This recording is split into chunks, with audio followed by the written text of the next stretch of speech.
Hi guys, this is Scribbly again with another pen review, and today I have something extremely interesting right here in front of me for you. This is the Waterman L'Essence du Bleu fountain pen.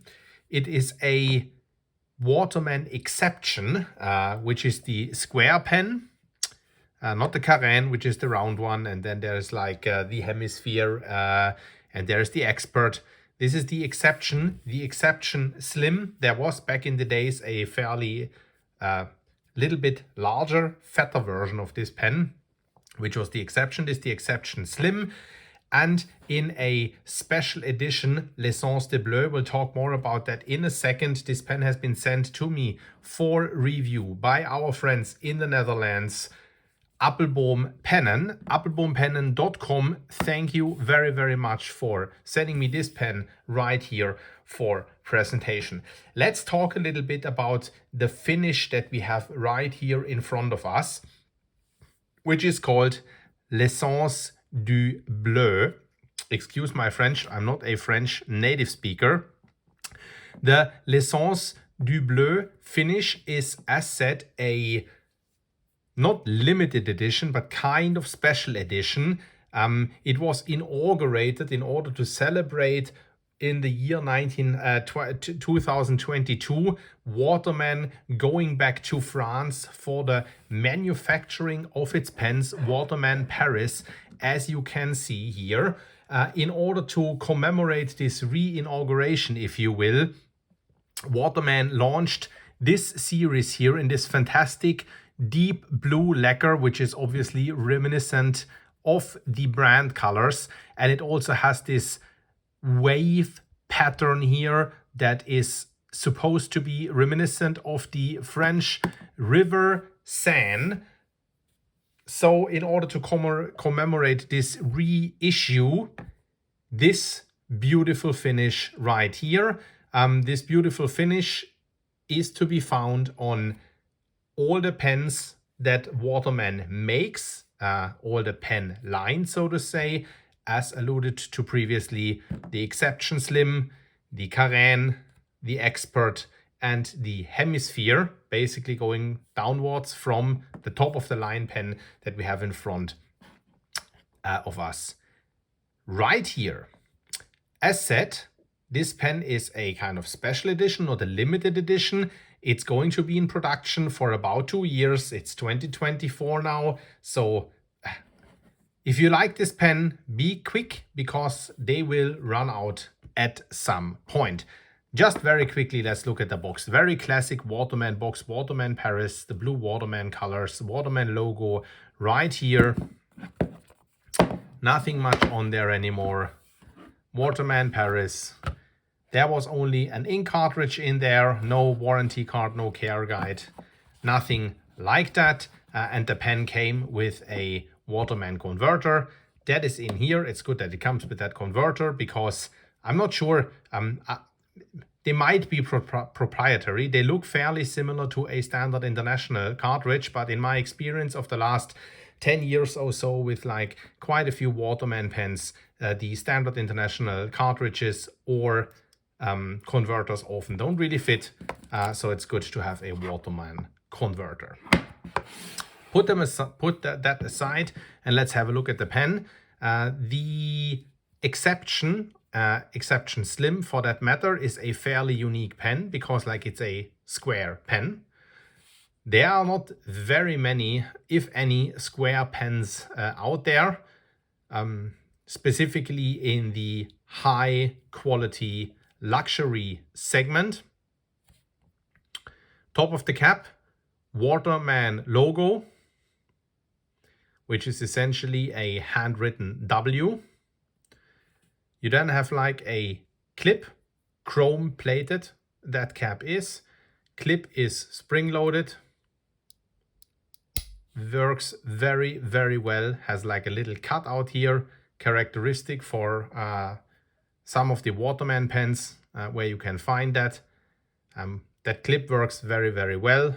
It has like a small emblem or sign right here. It's so tiny, I can't identify what this is supposed to be. As said, this beautifully etched or engraved, fairly deep in there, Waverly pattern that is supposed to be reminiscent of the waves on the River Seine. You have like a cap here with a cap band that says France on the side. Then you have a pen center band that says Waterman Paris on the front and on the back. And then you have this barrel in a wonderful, wonderful, wonderful deep blue lacquer. This feels super high quality, is executed to perfection, and the pen ends with a silver, well, end cap, blind cap, or something like that there at the end. The pen is a fairly substantial pen, quite hefty, quite heavy in hand. Metal pen. Pop on / off cap.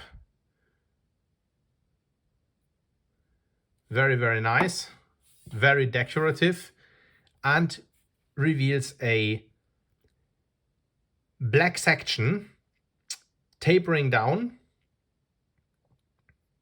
square at the top, and as we go downwards towards the nib, it's rounding off, so it's becoming perfectly round, cylindric here at the bottom, but only at the very end. So the grip overall will be a square one.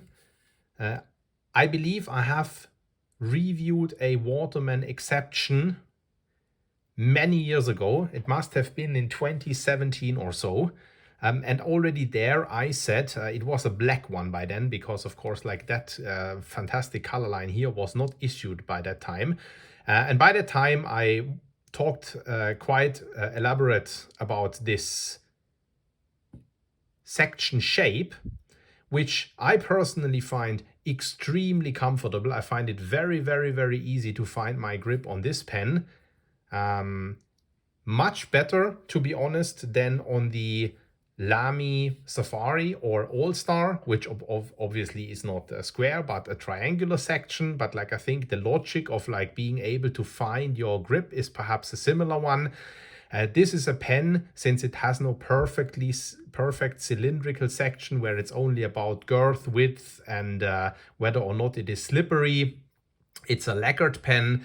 It's a square-shaped pen. I would definitely recommend you to go into a pen shop such as Appelboom-Pennen, who has a brick and mortar store, and perhaps try it out or order it from a trusted pen dealer such as Appelboom-Pennen, where you can potentially send your pen back if it shouldn't fit your hand.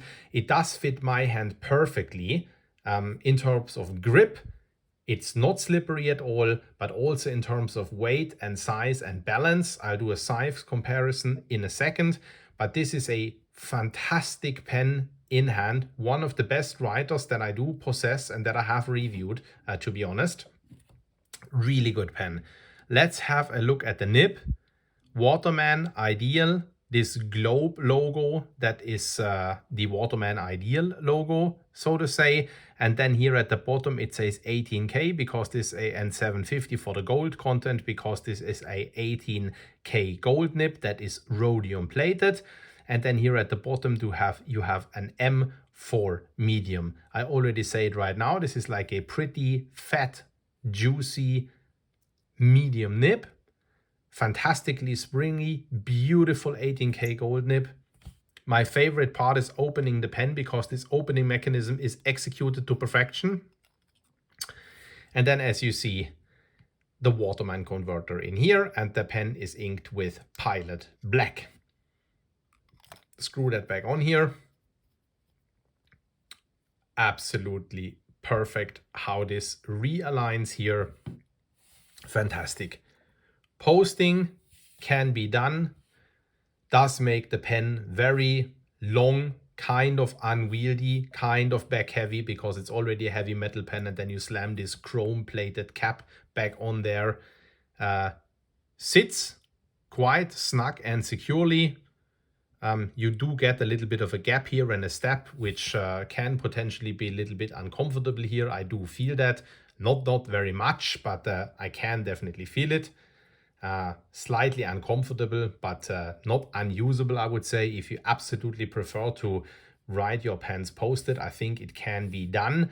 But as said, I do find it a little bit back heavy, so I definitely prefer to write this pen right here unposted. Before we do a writing sample, let's go into size reference with my standard size reference pen, Alamy Safari. Capped, I think it's fair to say that they're pretty much exactly the same length, give or take 2 or 3 millimeters. Obviously, the Waterman is substantially heavier.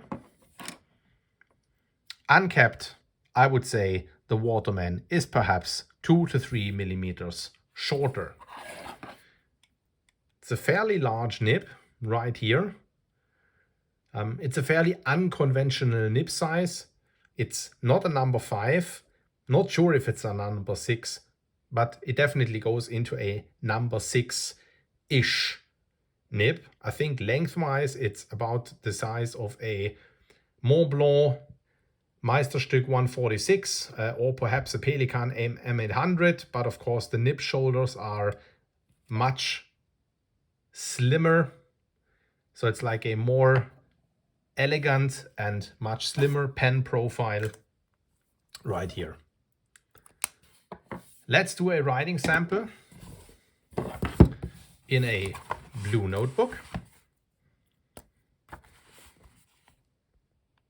Zoom in ever so slightly.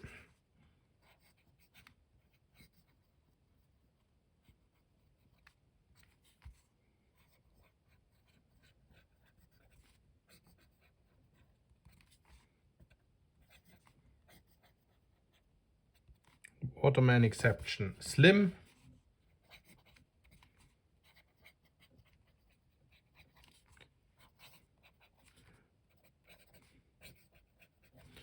L'essence du bleu. As you can see, fairly thick line for a M. I would say it's a pretty much true to the size M, borderlining abroad perhaps. Very, very nice and juicy writer.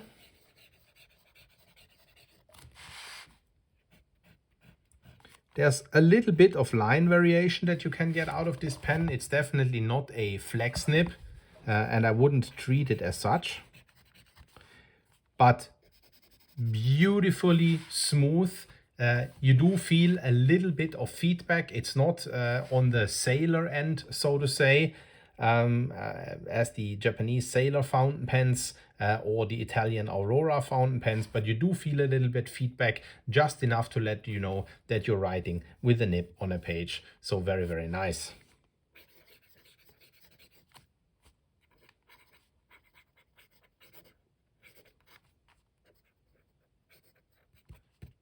Very beautiful writer.